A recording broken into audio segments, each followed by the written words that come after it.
Hi, my name is Ming and I'm going to my final year of speech and language therapy studies, and I use they them pronouns. I'm here today to talk about my journey with anxiety and how it affects me.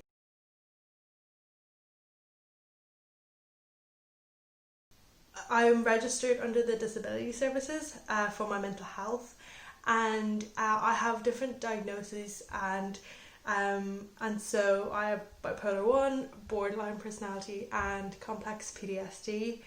And in a way, I get labels are labels, but they have helped me a lot, like the diagnoses and like trying to find the right help and for other people to understand like how I get affected and how to help me. So each one of them definitely impacts me differently in terms of anxiety. In terms of bipolar one, when I get into a low mood, so when I get quite depressed, I start panicking and I feel like very heavy, and I feel like the world is kind of like falling on top of me, and I feel like I can't, like I literally don't feel like I'm able to like live the next minute or like go to college or do the things I need to do. Also, when I get quite manic, I haven't gotten manic recently because of medication and everything, but when I get manic, I get into a stage where I'm so manic that I feel like I can't hold on to everything anymore, that everything is like disintegrating, and I feel like I'm gonna like explode any minute, and I get really anxious because it's like I can't live out my like highs anymore, and it feels like I'm losing control, and that's a different kind of anxiety, I suppose, for sure, compared to when I'm low.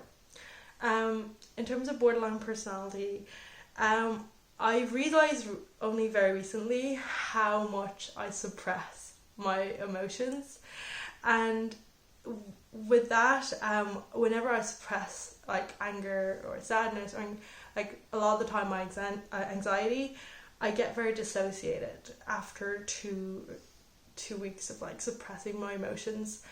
I think it's like my brain can't cope anymore, and it's like no, we can't like suppress it anymore, so I just kind of zone out. It's a very strange feeling. It feels like the whole world isn't real and I'm just floating. Luckily, I haven't had it as much anymore because I'm trying to like deal with it and talk to my therapist about it. So it's getting better.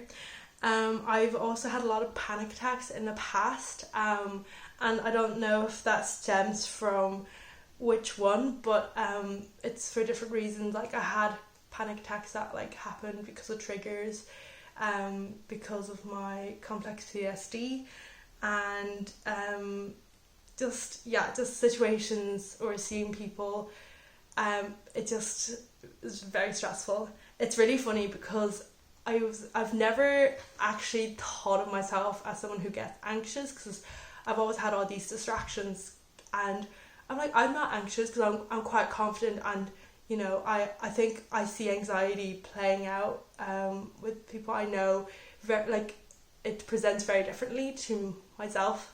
So I never really identified as someone who had anxiety, but everyone around me was like, Ming, you definitely get really anxious, and it's like really impacting you.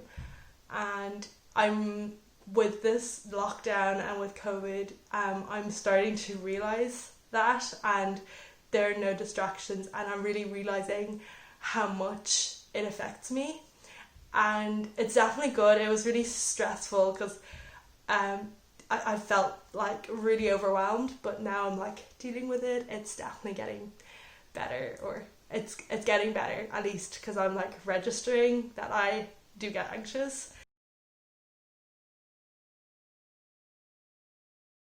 So in secondary school, I think I stood out quite a bit. I didn't really follow the norms, and I think in a way I didn't care because I was like, I don't care, like, but I think it does get to you, and like I think in secondary school a lot of the anxiety I felt was because of my interaction with other people and how they thought of me. And also in my first secondary school, I had quite a hard time. There was a lot of tension, and there was like a lot of bullying going around, and it was a really difficult environment to be in. And actually thinking back, I remember just before I was hospitalised for bipolar in 5th year, I was so stressed going to school every day, and I would cry like in the car, and my mom would be like, "You're going in, like that's it."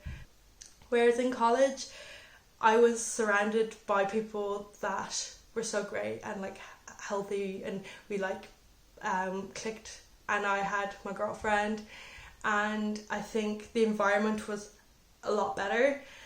So a lot of the anxiety came from myself and past traumas that were coming up. So in second year in college, I started getting kind of flashbacks of things that happened that my brain kind of repressed, and those started coming back, and it made it kind of hard to live at home, and it was just like a lot of past situations that I thought were gone, but they come back and you have to kind of sieve through them. So yeah, so in college it was more me with my own traumas that was like causing the anxiety, and just being really stressed that I'd be triggered in different situations, because it was a horrible feeling, and not being in control of your surroundings, like just walking along the streets. And sometimes I'd be feeling really vulnerable when you're triggered or having flashbacks. You feel like even when a car goes by, you're like, you jump. And it's so strange, because I'm someone who's like, I don't care, I don't get scared by a lot of things. So that was quite difficult.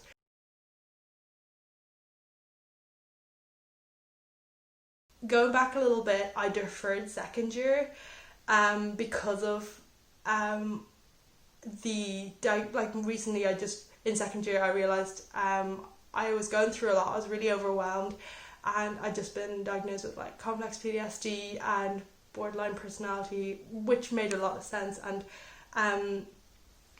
I was really kind of trying to do my very best in college, trying to keep on top of things, because I was one of those people that's like, unless I can give it 100%, like I can't like let it go. Me going to my final year, I am definitely stronger mentally. I think I've gone through a good few hurdles.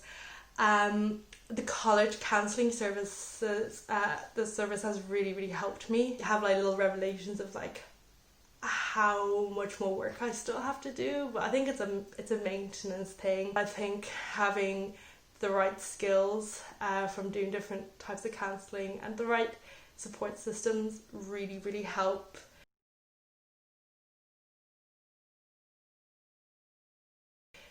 I think it was a difficult thing. I think it's always really hard asking for help at the beginning, because you don't know if you trust anyone, and you don't know if anyone knows how to help you. And sometimes I think the hardest thing is that like I didn't realize I needed help for a long time, and I still don't in some ways, but you start to see that I think like I used to see asking for help as such a weak thing because of maybe the culture I was brought up in when I was younger in China, and also I just didn't think it was like the right thing to do. But actually it's so brave. I think all the people that I know that like reaches out for help, I really admire them, because I know how hard it is.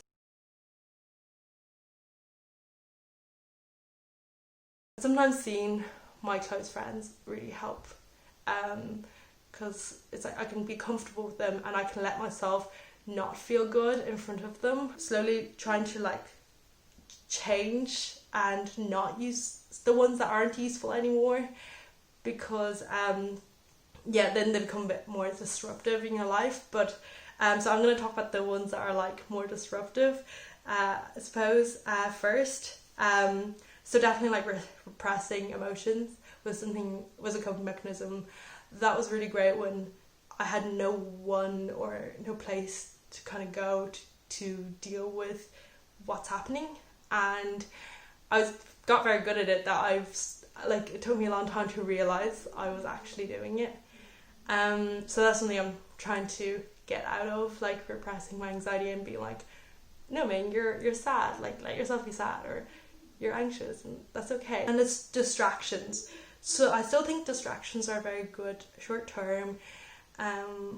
It depends on like what type of distractions. Of course, it's like good ones and the ones that are harmful. But for me, like even just self-soothing distractions, like going online, like watching some videos, or going for a walk, calling a friend, talking to someone, doing some art, like play the piano, whatever you enjoy and makes you happy, and like something you can do comfortably. I think that's one of the nice coping mechanisms. I think like the other ones, you don't want to use it for so long, and sometimes it's you still have to like deal with the core problem that's like beneath it all, if that makes sense.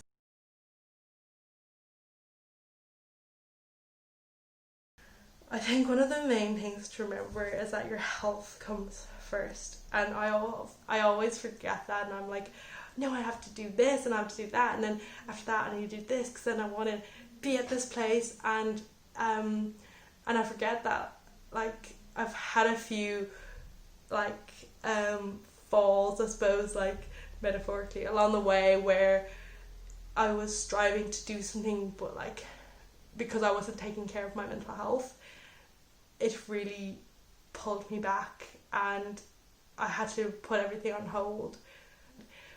Without whatever you're dealing with, like with anxiety or whatever disability, like it's so important to look after yourself, and that is so important. And people maybe that you can talk about things with and open up, obviously it depends on you, but definitely with me, I think being around people that know what I'm going through, and I know that if I need them, they'll be there for me, really has like helped me so much. And I'm so lucky, like, because I know it's so hard to find people that you click with and people that you can trust like that. I think like try to be self-compassionate towards yourself, and it's a lot easier to say it than do it.